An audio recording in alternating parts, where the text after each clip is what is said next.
Bismillahirrahmanirrahim. Assalamualaikum warahmatullahi wabarakatuh. Alhamdulillah kita berjumpa lagi dalam segmen Siti 1 Prinsip-Prinsip Asas Islam.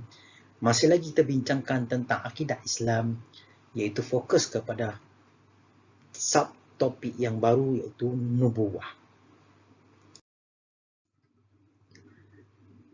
Bila kita bercakap tentang nubuwah, kita boleh mengambil daripada ayat Al-Quran dalam surah At-Taubah ayat 128 hingga 129 yang menyatakan, iaitu kita melihat daripada 3 intipati daripada ayat ini, yang mana intipati pertama yang kita ambil daripada terjemahan ayatnya, iaitu sesungguhnya telah datang kepada kamu seorang rasul daripada golongan kamu sendiri.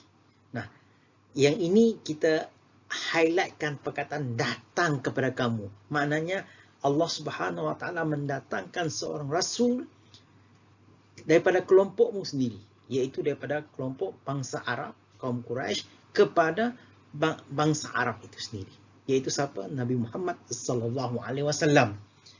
Yang kedua iaitu kita bercakap intipati perkataan kesusahan di sini, iaitu daripada ayat yang seterusnya yang menjadikan sangat berat kepadanya sebarang kesusahan yang ditanggung oleh kamu, yang sangat tamak inginkan kebaikan. Maksud di sini kebaikan siapa? Kebaikan bagi kamu. Maknanya Rasulullah SAW hal ini meletakkan supaya seseorang itu melakukan yang dikatakan kebaikan. Dan yang ketiga iaitu intipati kasih sayang, yang mana ayat ini menerangkan dan dia pula menumpahkan perasaan belas serta kasih sayangnya kepada orang-orang yang beriman. Maka dalam hal ini Allah Subhanahu Wa Taala menjadikan seorang rasul itu membawa umat, membawa masyarakat supaya kembali beriman kepada Allah Subhanahu Wa Taala, dan sekaligus mereka menyayangi orang-orang yang sentiasa percaya ataupun yang beriman, sekaligus berakidah hubungannya dengan Allah Subhanahu Wa Taala melalui perantaraan yang namanya Nabi ataupun Rasul itu sendiri. Maka itulah yang dikatakan sebagai an-nubuwah dalam konteks perbincangan ini. Okey, kalau kita bercakap tentang perutusan Rasul, kalau kita melihat surah Jumaah ayat yang kedua, yang kita ambil terjemahannya saja, dialah yang mengutus kepada kaum yang buta huruf seorang rasul di antara mereka, orang jahiliyah pada waktu itu, yang membacakan ayat-ayatnya kepada mereka. Maknanya Nabi Muhammad SAW mengajarkan mereka tentang ayat-ayat yang diturunkan kepada mereka, mensucikan mereka supaya mereka dapat menghapuskan segala dosa-dosa mereka dan mengajar tentang kitab, iaitu Al-Quran itu sendiri, intipati kandungan Al-Quran, dan juga hikmah. Apa hikmah? Iaitu sunnah Nabi SAW, dan sesungguhnya mereka sebelumnya benar-benar dalam kesesatan yang nyata, yang mana sebelum ini mereka betul-betul dalam keadaan jahiliah, yang mana mereka faham, mereka tahu, tetapi tidak mampu melakukan yang dikatakan kebenaran yang pasti. Okey, kalau kita bercakap tentang bagaimana ayat Al-Quran diturunkan kepada Rasul, khususnya kepada Muhammad SAW, dia melalui 3 fasa.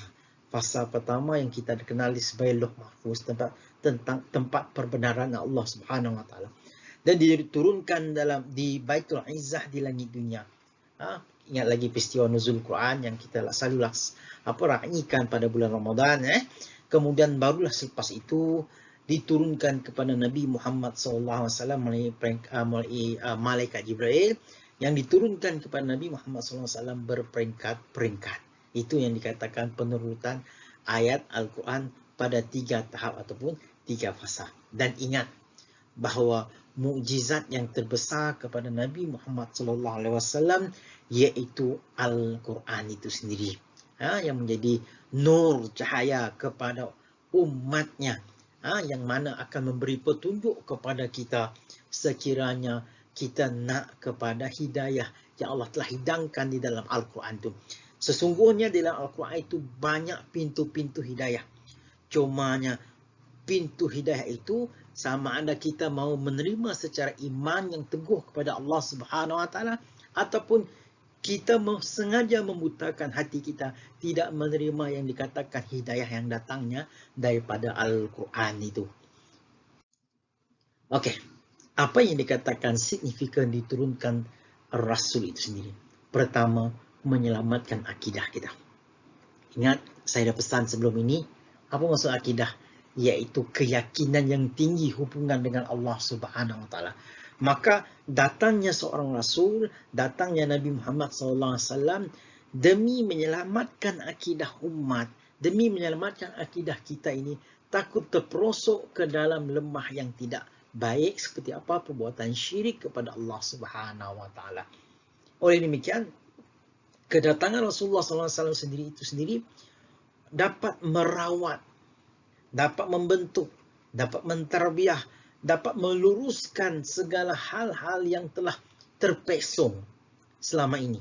Sebab itulah kita kena faham, kalau kita ingat kepada Rasulullah SAW, kita selalu muhasabah diri kita, supaya dengan penyuburan hubungan kita dengan Rasulullah SAW, sekaligus dapat kita menyuburkan ketingkatan kecintaan kita kepada Allah Subhanahu Wa Taala.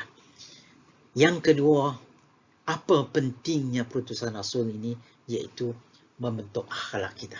Ingat, kita tahu Al-Quran itu merupakan akhlak Rasulullah Sallallahu Alaihi Wasallam. Apabila kita melihat Al-Quran, itulah akhlak Nabi. Sebab itulah kita sentiasa cemburu bagaimana Nabi Sallallahu Alaihi Wasallam dapat konsisten melakukan perbuatannya persis seperti mana Al-Quran itu berbicara. Kalau Al-Quran berbicara tentang amal ma'ruf, nahi munkar, maka itulah perwatakan Nabi Muhammad SAW mengajak kepada kebaikan, mencegah daripada kemungkaran. Jangan kita bercakap jauh mencegah kemungkaran kepada orang lain. Cegah kemungkaran terhadap diri kita sendiri itu lebih baik daripada kita mencegah kemungkaran orang lain. Memang betul, kita nampak pada orang lain, kita sukar untuk melihat kita sendiri. Tapi yang paling bagus sekali, kita mencorakkan diri kita ini supaya lebih bagus sebelum kita menegur orang lain. Kemudian yang ketiga, yaitu bagaimana Rasulullah SAW dengan kehebatan sifat perwatakan watak Nabi SAW dapat membentuk masyarakat. Contohnya ketika mana hayat Nabi SAW di Mekah, dia dapat mencorakkan perwatakan sifat kasarnya orang Mekah.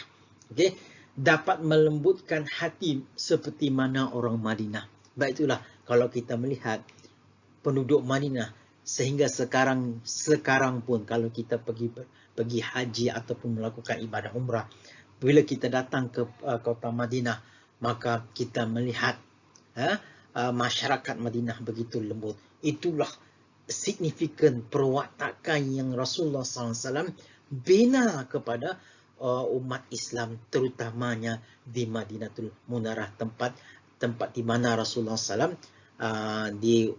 dikuburkan. Baik itulah kalau kita melihat, kalau kita menziarahi kota Madinah, hati kita damai, hati kita tenang. Sebab apa? Kita merasakan Rasulullah SAW bersama dengan kita. Sebab itulah kalau kita melihat penduduk Madinah semuanya baik-baik belakang. Itu kalau dapat ada peluang selepas COVID-19 ini, mungkin insyaAllah pelajar dapat pergi ke sana, insyaAllah menjadi duyufur rahman. Kita melihat sendiri bagaimana bukti bahawa penduduk Madinah begitu lembut seperti mana persisnya perwatakan Nabi Muhammad sallallahu alaihi wasallam. Saya rasa perbincangan nubuah itu walaupun singkat, tetapi dia memberi banyak makna kepada kita bahawa turunnya Nabi Muhammad sallallahu alaihi wasallam kepada kita bukanlah hanya tinggal sebagai sejarah ataupun sebagai sirah, tetapi bagaimana dia dapat membentuk diri kita menjadi orang yang terbaik, antara yang terbaik daripada yang teramat terbaik. Maka kita diharapkan menjadi orang yang dalam kelompok demikian dan tetap melakukan yang dikatakan istiqamah dengan perbuatan yang dituntut oleh Allah Subhanahu Wa Taala dan juga Rasulnya. InsyaAllah Mudah-mudahan dengan kita memahami tentang nubuah ini sedikit sebanyak menumbuhkan kecintaan kita kepada Rasulullah sallallahu alaihi wasallam dengan selalu bersalawat ke atas Nabi Muhammad sallallahu alaihi wasallam. Allahumma salli ala sayyidina Muhammad, yang mudah-mudahan nanti ia akan memberi syafaat kita ketika mana di padang mahsyar nanti. Amin amin ya rabbal alamin. Okey, itu sahaja untuk kali ini. Hai kalam, wabillahi taufiq wal hidayah. Wassalamualaikum warahmatullahi wabarakatuh.